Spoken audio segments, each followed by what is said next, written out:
चलिए तो EV sector से हम एक ऐसी कंपनी की बात करेंगे आज जो कि पिछले 1 साल से अप ट्रेंड में है regular. Second, net debt free company है जो कि बैटरी मैनेजमेंट सिस्टम की टेक्नोलॉजी अपने पास रखती है। ये कंपनी अपनी टोटल सेल का 5% R&D पर एक्सपेंड कर रही है।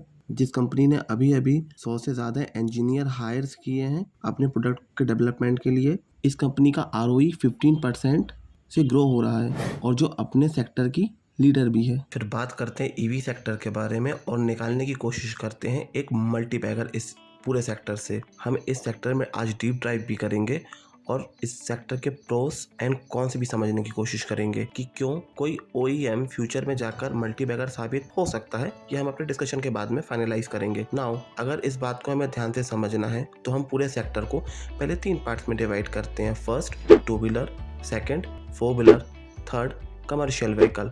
तो ये हम सब अच्छे से जानते हैं कि यदि ईवी सेक्टर के अंदर में कहीं ग्रोथ आने वाली है तो वो सिर्फ और सिर्फ सबसे पहले 2 व्हीलर देन 4 व्हीलर सेक्टर के अंदर में ग्रोथ आएगी। अब इस सेक्टर में एक बहुत बड़ा इशू है हमारे सामने। पहला, चार्जिंग स्टेशंस की कमी। दूसरा, लिथियम आयन बैटरी का काफ़ी कॉस्टली होना। तीसरा, इन बैटरियों को बदलने का बहुत ज़्यादा खर्चा होना। और चौथा, वायबिलिटी इन द सेंस एक नॉर्मल कार से ईवी आज भी कहीं ना कहीं फर्स्ट कॉस्ट में महंगी है। दूसरा, आज यदि किसी पर्टिकुलर पर्सन के पास में एक 4 व्हीलर ऑलरेडी है तो वो सिर्फ अपने फ्यूल एक्सपेंसेस को थोड़ा सा कम करने के लिए अपफ्रंट 17-18 लाख रुपए का इन्वेस्टमेंट करने के बारे में नहीं सोचता है। अब अगर हम ईवी की बात करें तो इस बात को पूरी तरीके से अभी कोई भी प्रमाणित नहीं कर सकता। पूरा ऑटोमोबाइल इंडस्ट्रीज हाइड्रोजन फ्यूल पे चलने वाली गाड़ियों के ऊपर बहुत तेजी से रिसर्च कर रहा है। सेकंड, सेमी ईवी के ऊपर भी रिसर्च चल रही है। कुछ लोग इसे हाइब्रिड के नाम से भी जानते हैं। जैसे टोयोटा ने अपनी एक गाड़ी लॉन्च करी है इनोवा, जिसका कि माइलेज अभी 25 से 30 लीटर के आसपास आता है। अब यदि मुझे बहुत अच्छा माइलेज हाइब्रिड गाड़ियों से मिल सकता है तो मैं इन परेशानियों को क्यों झेलना चाहूँगा, जैसे बीच सड़क पे चार्जिंग का ख़त्म हो जाना और ज़रूरत पड़ने पर लॉन्ग ड्राइव ना कर पाना। क्योंकि कहीं ना कहीं इंडियन हाउस होल्ड जब एक 4 व्हीलर के बारे में सोचता है उस गाड़ी को इमरजेंसी के रिगार्डिंग भी कंसीडर किया जाता है, किसी मेडिकल इमरजेंसी में उसका यूज़ किया जा सके। नाउ अब यदि हम दूसरी बात करें, जब मुझे ऑलरेडी हाइब्रिड गाड़ियों से बहुत अच्छा एवरेज मिल जा रहा है तो ये बात तो बिल्कुल क्लियर रही कि यदि ईवी सेक्टर के अंदर में कहीं पेनिट्रेशन आने वाला है सबसे पहले तो वो सेक्टर होगा 2 व्हीलर सेक्टर।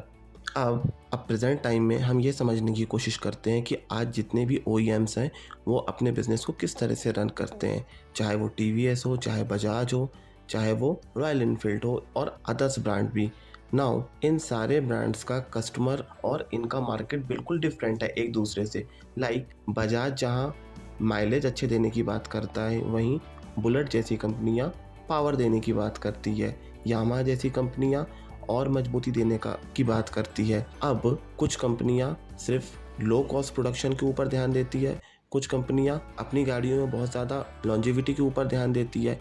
इसका मतलब ये है कि कहीं ना कहीं हर एक कंपनी की गाड़ी दूसरी कंपनी की गाड़ी से डिफरेंट होती है और ये एक डिफरेंशिएट क्रिएट करके अपने मार्केट को सेव करते हैं और एक दूसरे से अपने मार्केट को अलग करते हैं। एक मिडिल क्लास का व्यक्ति जिस गाड़ी को पसंद करता है, कोई ये बिल्कुल ज़रूरी नहीं है कि एक हाई क्लास का व्यक्ति भी सेम उसी 2 व्हीलर को पसंद करे। लेकिन जब हम ईवी की बात करते हैं तो ईवी को थोड़ा ध्यान से समझें तो 2 व्हीलर ईवी के अंदर में कंपोनेंट पार्ट्स ही इतने कम रह जाते हैं कि आप किस तरीके से डिफ्रेंशिएट करेंगे कि मेरी गाड़ी दूसरी कंपनी की गाड़ी से अलग है। नाउ अगर हम इसको बड़े ध्यान से समझें, ईवी मैन्युफैक्चरिंग के लिए मुझे बहुत ही कम कंपोनेंट लगते हैं और ना मुझे कोई बहुत बड़ी इसमें असेंबली लाइन खड़ा करने की ज़रूरत है, ना ही बहुत बड़े बड़े कारखाने खड़े करने की ज़रूरत, ना ही मेरे पास में इसमें बहुत ज़्यादा पेटेंट्स हैं। तो क्या ऐसा नहीं हो सकता कि बहुत सारे लोग या बहुत सारी कंपनियां इस सेक्टर के अंदर में मैन्युफैक्चरिंग में आ जाए, और जब ऐसा होगा तो क्या इलेक्ट्रिक 2 व्हीलर की मैन्युफैक्चरिंग एक कमोडिटी मार्केट नहीं हो जाएगी? नाउ अब इस प्रॉब्लम से एक मेरे पास अपॉर्चुनिटी भी क्रिएट होती है। अगर मैं ध्यान से समझूं तो हो सकता है कि 100 अलग अलग कंपनियां या 100 अलग अलग ब्रांड अपनी ईवी का मैन्युफैक्चरिंग स्टार्ट कर दे, लेकिन ये अपने पार्ट्स ऑटो पार्ट्स मैन्युफैक्चरर से ही लेने वाले हैं। और यदि कुछ ऐसी कंपनियां हैं जो अपने ऑटो पार्ट्स के ऊपर पे पेटेंट फाइल कर रही हैं, हो सकता है जिस तरीके से आज ऑटोमोबाइल सेक्टर में OEMs राज करती है, उसी तरह से फ्यूचर में ऑटो पार्ट्स मैन्युफैक्चरर राज करे, क्योंकि ये 100 कंपनियां मटेरियल लेने किसी एक या दो या 3 कंपनी के पास ही जाएंगी। यदि किसी पर्टिकुलर ऑटोमोबाइल कंपनी के पास में पेटेंट्स है तो ये तो बिल्कुल सोने पे सुहागा हो जाएगा। लाइक जैसे सोनाकॉम स्टार अपने पार्ट्स के ऊपर पे पेटेंट लेने की कोशिश कर रहे हैं और कुछ पेटेंट तो इनके पास में ऑलरेडी है ही। नाउ अब हम बात करते हैं कि IC इंजन, 2 व्हीलर का पेनिट्रेशन EV में, 4 व्हीलर का पेनिट्रेशन EV में, ये बहुत ज़्यादा कंफ्यूजिंग है और ये कोई नहीं जानता कि ऊँट किस कर पर बैठेगा। आप यदि यकीन माने तो शायद बहुत से OEMs भी अभी ये नहीं जानते हैं कि what is going to happen after 10 years.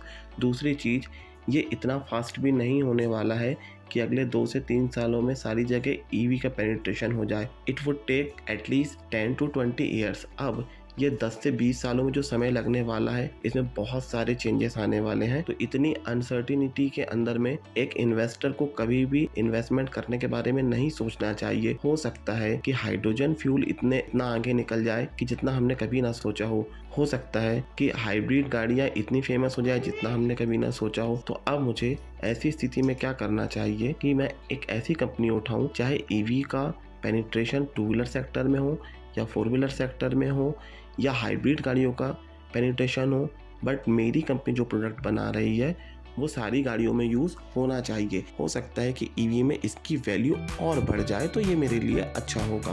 अब मैं बात करने जा रहा हूँ ऐसी कंपनी की जो इंडिया में गाड़ियों के मीटर के मीटर देखने में जितना आसान लगता है, एक्चुअली ये उतना आसान है नहीं। यहाँ पर हमारे सामने 3 चीज़ आती है। पहला डिस्प्ले, दूसरा इंफॉर्मेशन कलेक्ट करने वाले सेंसर्स और थर्ड इनको कोऑर्डिनेट करने वाला सॉफ्टवेयर पार्ट।